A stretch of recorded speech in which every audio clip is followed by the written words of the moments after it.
Bueno, amigos, continuamos con ustedes. Estamos conversando con el economista Ernesto Selman. Estamos hablando de la entidad que acaba de salir a la luz pública con un interés muy especial, que es la CRES, que él la representa aquí como vicepresidente, ¿no? Vicepresidente ejecutivo. Vicepresidente correcto. ejecutivo. Y uno de sus primeros proyectos, que para nosotros es muy importante, que es un proyecto de reforma fiscal integral que están elaborando y ya comenzaron a hacer los contactos para lo que van a hacer los investigadores principales y los que van a estar participando en la iniciativa, como una propuesta de solución a los problemas nacionales. Y yo creo que este es un tema en el cual la sociedad dominicana en su conjunto tiene que integrarse, porque es un tema crucial. Si nosotros no resolvemos el tema de cómo vamos a financiar el desarrollo económico y cómo vamos a hacer uso racional de los recursos en el futuro, cómo vamos a manejar el tema del endeudamiento, cómo vamos a manejar el tema de la distribución de la riqueza, cómo vamos a manejar el tema de no gravar la producción, sino los ingresos. Y todos estos temas son importantísimos y yo creo que estos son toda parte de una buena reforma fiscal integral, y para eso ¿qué mejor que un sector que tenga las condiciones de una organización como esta para poder contratar los recursos económicos o los recursos profesionales que sean necesarios para hacer este proyecto. Sobre todo, Luis, porque son hacedores de riqueza y contribuyentes al fisco también. Sí, hablábamos anteriormente de un poco el tema de la sostenibilidad de la política fiscal y la política de endeudamiento en el segmento anterior. Queríamos expresar que nosotros vemos que hablábamos cómo el gasto ha estado creciendo más rápidamente que los ingresos en la República Dominicana. De hecho, los ingresos fiscales en los últimos 10 años ha crecido en términos reales, cuando tomamos en consideración los efectos de la inflación, los ingresos fiscales y como consecuencia de las reformas fiscales que ya dijimos que implican incremento de impuestos en la República Dominicana, se han incrementado en 64% en términos reales. Y hoy día, ¿en qué periodo? O al cierre, desde el año 2000 al 2010, se incrementó en términos reales en 64%, es decir, los ingresos. Los ingresos. Los ingresos.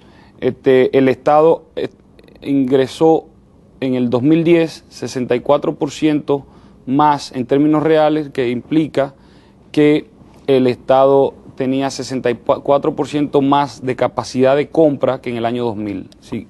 de compra de bienes y servicios, ¿verdad? En términos reales. Eso incluye los ingresos por deuda externa. Esto incluye ingresos tributarios más donaciones. Okay.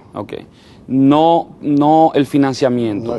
No el financiamiento. Resultado primario. Exactamente. Entonces, los gastos, por otro lado, se han incrementado en alrededor de 75% en términos reales.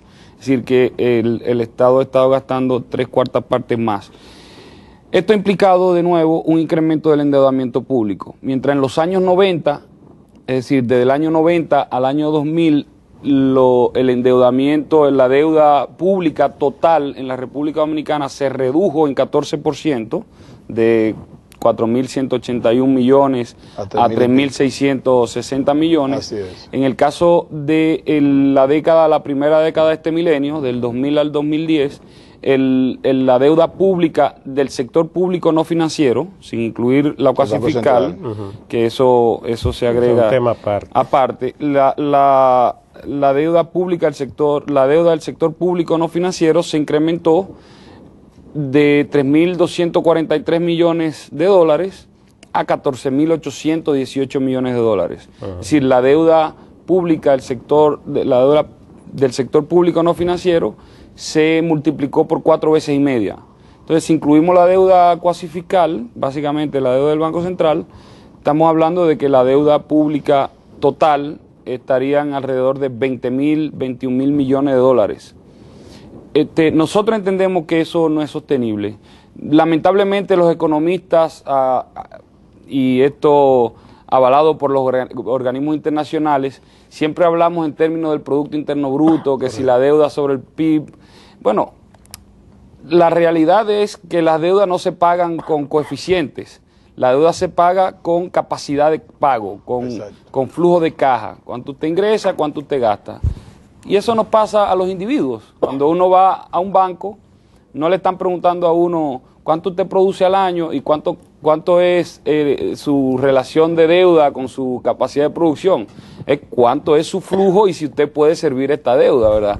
Entonces, en este sentido es que nosotros vemos que la situación hay que revertirla.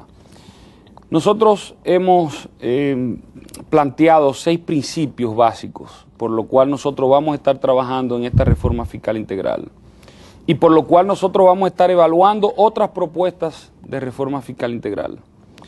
Nosotros creemos que una reforma fiscal integral tiene que tener un sistema impositivo sencillo, el principio de la sencillez, de manera tal que tanto los contribuyentes como el recaudador sepa fácilmente qué es lo que se va a pagar, cuáles son los impuestos que van a pagar, que sea sencillo, pocas tasas, con amplias bases, ¿verdad?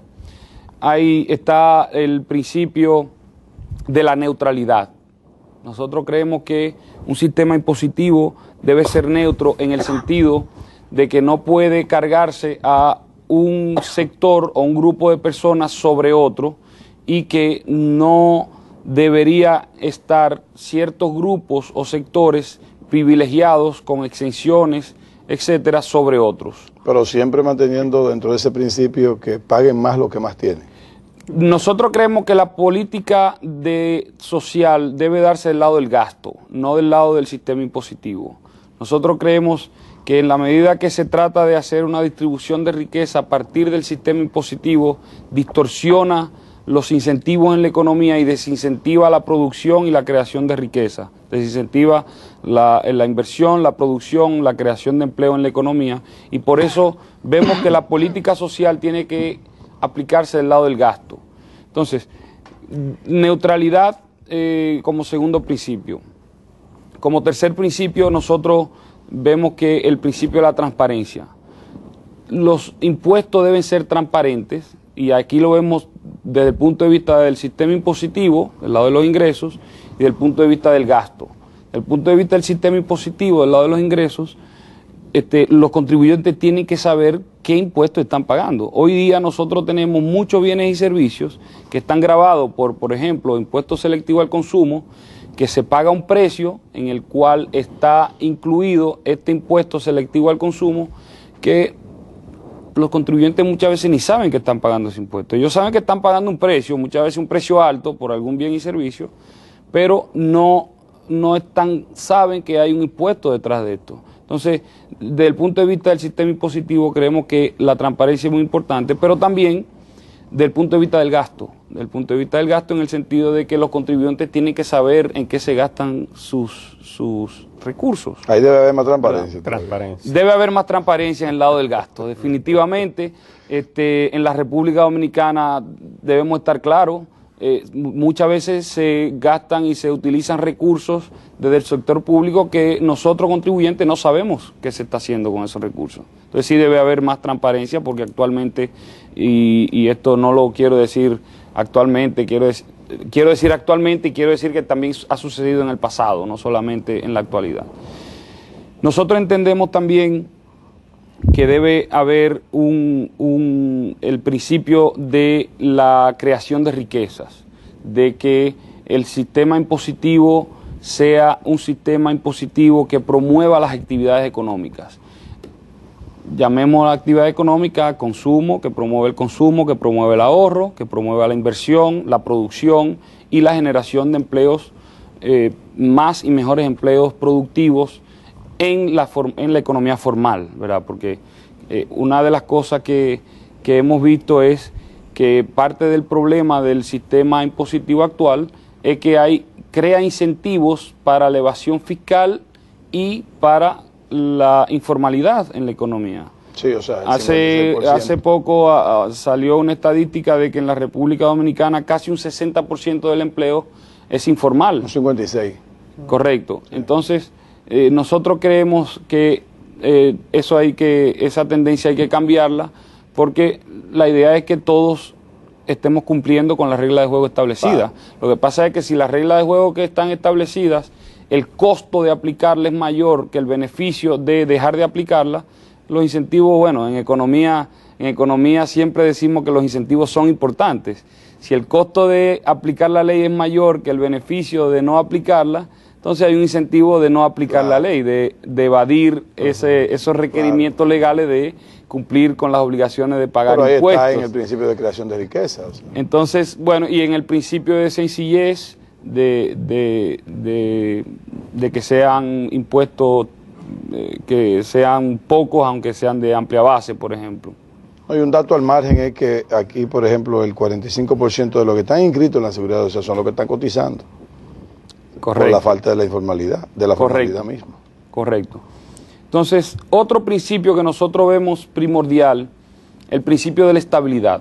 Nosotros creemos que el sistema impositivo debe ser estable año tras año, incluso hasta generación tras generación, porque lo que hemos visto en los últimos años es que estos cambios permanentes en el sistema impositivo lo que desincentivan la inversión y la producción y al final, obviamente, la creación. Yo te quiero interrumpir porque este tema a nosotros nos interesa mucho, el tema de la estabilidad, y quiero que tú lo amplíes mejor en el siguiente segmento. ¿Cómo no? Venimos ahora, amigos.